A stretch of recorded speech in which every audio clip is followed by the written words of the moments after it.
Hello. Welcome back.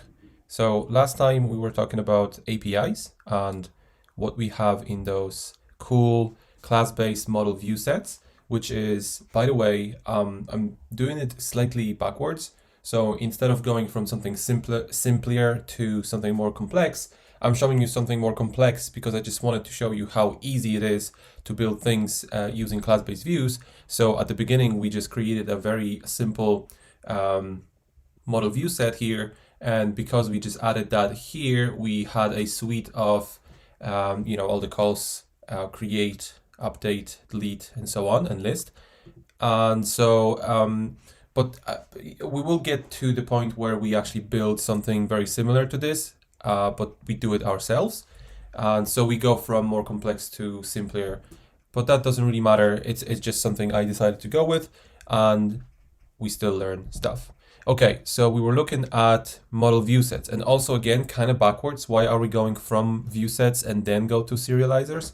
I'm just going through all the steps that the actual request is going through. So we go through routers first, then it hits a model view set, depending on what the router is deciding to go with. And then model view set is using serializers to make sure it knows what to do with the models. Okay, so now let's have a look at the serializers. And I think 2 tutorials back, I was talking a little bit about serializers. So today I just want to show a serializer in practice. And it's going to be, again, ModelSerializer. So it's a little bit more advanced serializer that is using a actual model here. And again, I'm going with something more complex here. So ModelSerializer. It's just because it helps you to build something much more complex in a couple of minutes. So let's have a look here. I'm not going to give you those examples as I did here. I just want to make sure you guys know what the methods are available for ModelSerializer and when to catch it, depending on the calls that are being made to your API. So again, last time we were looking at what actually do we inherit from. So this is our country serializer that is extending this ModelSerializer. Let's go in there, and if you open this file, and again, what I'm doing is holding Command and clicking on this ModelSerializer, and PyCharm knows what to do, where to take me, and it takes me to Venv, lib, Python 3.8, site packages, REST framework, serializers. Okay, so if you look here, again, you'll see a bit of it takes a while to know what comes from where. And the first thing you can see is that ModelSerializer is extending serializer, which is just a bit more simple version of this ModelSerializer. Here you see that we're using some field mapping for all the fields. So you have integer, boolean, char field, and so on. It's a simple dictionary where we map a Django field with Django REST framework field. But it doesn't really matter. What I just wanted to show you is that we have this create in here where you can read what that create does. And then we have update. Again, you can read what update does. Get fields. That's not really something you need to worry about, at least not when you don't want to go too deep into the subject of serializers. Get default. So what else? I wanted to show you also save. So let me just, okay, here. So there is this save, which is part of, let me scroll up. Here is so that's the base serializer. So then we want to see, okay, let's scroll down here, and we have another iteration of save. Is a little bit more verbose here, and let me just scroll up, and that should be the serializer itself. So let me just lists. Okay, base serializer. So it's a list serializer actually. So let's scroll a little bit lower here. Another save, no, and that's the save here in the ModelSerializer. So, oh sorry, that's the update that is using save, which is implemented up above. So if you want to learn exactly what happens behind the scenes, you can open this file and scroll around. Altogether, we're looking at, okay, 1600 lines. That's a lot, but when you know how to look for things, So, and all the serializers seem to be packed in this one file. Okay, but let's go back to our actual country serializer. And in here, I put together all the functions, all the methods that you might be interested in. So basically, I went to this ModelSerializer, I was looking around, and I found those 1, 2, 3, 4, 5 methods and 2 properties that you might be interested in. You don't have to. Again, you might be using this and be completely satisfied, at least for something simple and something that is very generic. And listen, generic is good. If you can be generic, be generic. Don't try to be unique, because uniqueness means more work and more things that can go wrong. And if it's generic, then you can automate a lot of things and people just come in and pick it up because it's so, repetitive. People saw it before. If they had an experience with something, similar like Django REST framework, if they see this, they're like, yeah, I know exactly what it does.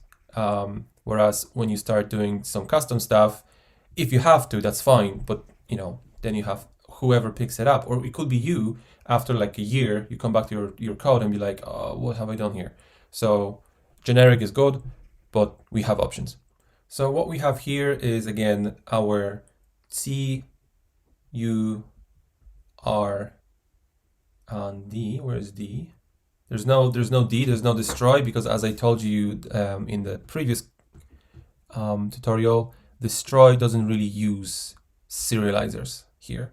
What it does, if I go to destroy, so let me just go and, oh yeah, so if I uncomment this and go to destroy, it doesn't really get any serializer. It gets the instance and performs delete, basically. Okay, so that's why in serializer you won't find D, part of CRUD, CRUD, which is create, retrieve, update, and destroy or delete. So in here we have only create or update for save, then for create is create, for update is update. Again, create or update is validate. We need to validate stuff when we create or update data. It's valid, it's associated with validate. And then we have property data. So that's as you might remember, when we do serializer.data, we get back some information from the serializer, which is like a dictionary format of the model. And in here we have validated data is the same. They're the two things that we retrieve from serializer. This one is to get back the information from the serializer, and once we access data, we cannot save it anymore, because it triggers something that says, no, somebody was messing with my data, I'm not allowing to save. So that's why we use validated data. So it goes through the validation, and once every validator is happy, it generates a validated data. And as you can see here, those two decorators, property, it means we can access it like this. So some serialize data. So that is, it looks like a property, but it's actually a function that generates the result of this. We don't call it like a function, we just do data, and because it has this decorator here, it knows what to do. Okay.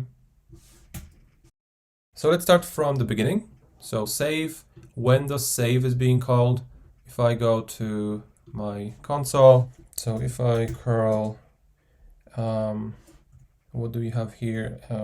X post.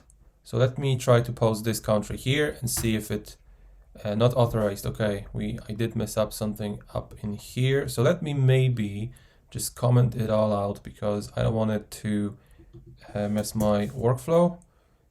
Yeah, so now it's going to be very, very simple.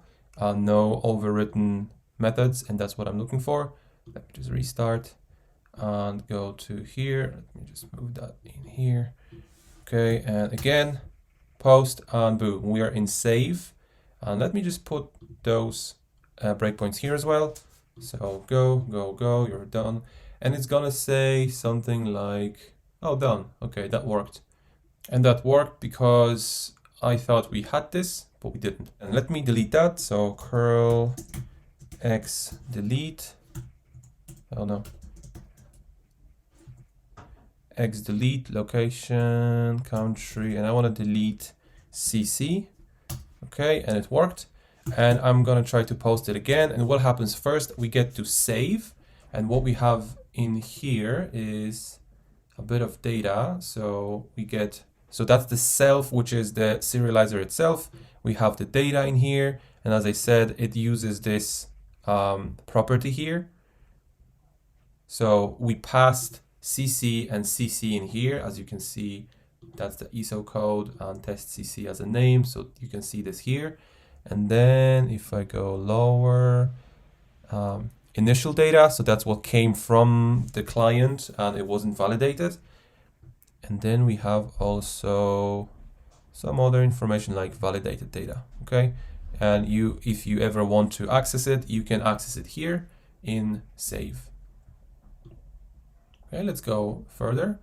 And I think what's happening, because I put the breakpoint in save, it should give me an error, and yes, it's a HTML rendered error, saying that I accessed data, and as I was messing around in the debugger, and it didn't allow me to save anymore. So it's a good thing, but just so you know, save is before create and update, right?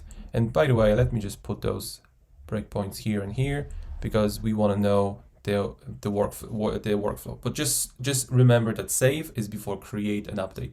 It decides if it goes to create or update depending if the instance already exists in the database or it doesn't. Okay, so let me, sorry, it doesn't exist, so that's fine. And let me try to create it again. So we get to is valid. First, it's asking, is it valid? And by calling this function, it goes to that function. So this function is calling that function, and we should see that in a second. Yes. So that's the second step. So you can put your validators here, and then, you know, if it's not valid, then this function should return false, and then the create and update won't go ahead. So let me just go and it went to create. So post, basically post takes you to save and then create, right? And it makes sense because we post, we create a new new object.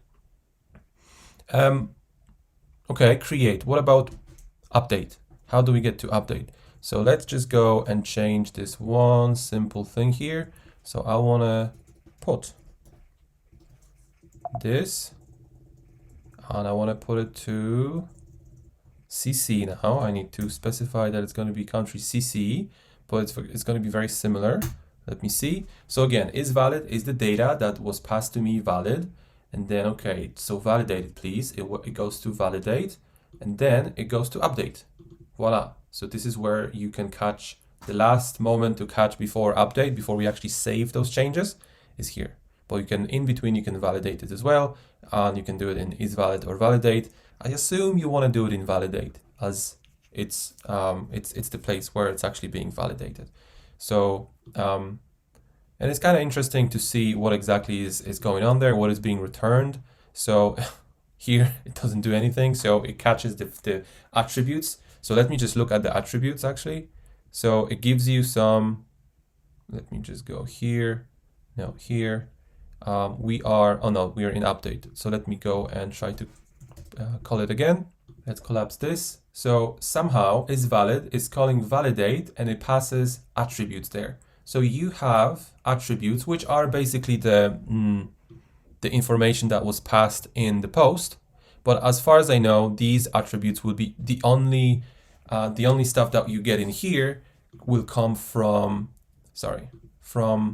these fields. So if you don't specify, say, name in here, you wouldn't see it in the attributes. You wouldn't be able to validate it because the serializer is like, I don't care. It's some irrelevant information that was passed to me, and I'm not gonna even try to validate it because why? And we can try that by passing that information here. So let's say foo is bar. Okay, so it's valid, self, and initial data, and we can see that we passed this foo bar in here, and then okay, validate those attributes, please. And I can see foobar is here. And it's here because it's in self